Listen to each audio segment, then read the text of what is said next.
இவங்கள மாதிரி அரசு அதிகாரிகளுக்கு இவ்வளவு பணத்தாசையே, பதவி வரியே, அதிகார அலட்டல் ஏன்? நல்ல திட்டங்களுக்கு நம்ம அரசாங்கம் கொடுக்கிற பணத்தை கொள்ளையடிக்கிறது ஏன்? ஒத்தாளுக்கு அவ்வளவு காசு இல்ல. அவன் குடும்பத்துக்கு, அவன் சொந்தத்துக்கு, அவனுடைய பந்தத்துக்கு.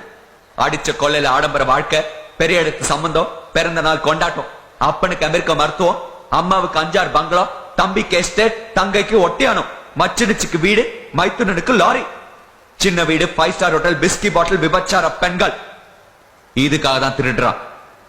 10 பேர் சந்தோஷமா இருக்கணுங்கிறதுக்காக லட்சம் பேருக்கு உதவுற திட்டங்களை அழிக்கிற அயோக்கியர்கள் அரசியல்வாதிகள் இல்ல, இந்த அதிகாரிகள் தான்.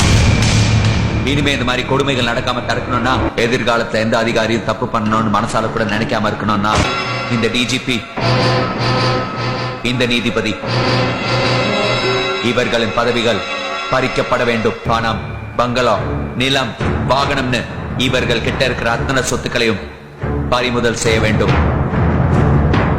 இந்த நாட்டுக்குள்ளே இவர்கள் நாடு கடத்தப்பட்டு இந்தியராக வாழ அருகதையற்றவர்கள் என்று சொல்லி இவர்களின் குடியுரிமை பறிக்கப்பட வேண்டும்.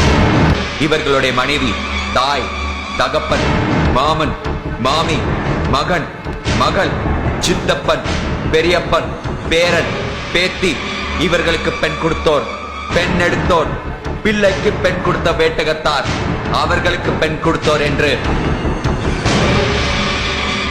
அனைவரின் குடியுரிமையும் சேர்த்து பறிக்கப்பட வேண்டும்.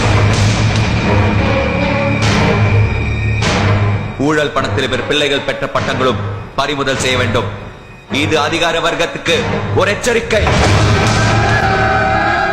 இது உடனே சட்டமாக்கப்பட வேண்டும்.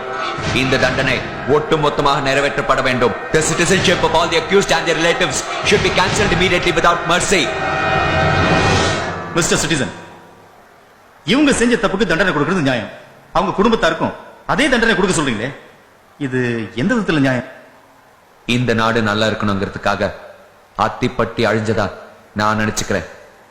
அதே மாதிரி இந்த நாட்டோட நல்லதுக்காக இவங்க அதை தண்டனை நினைக்காம தியாகமா நினைக்க கூடாது?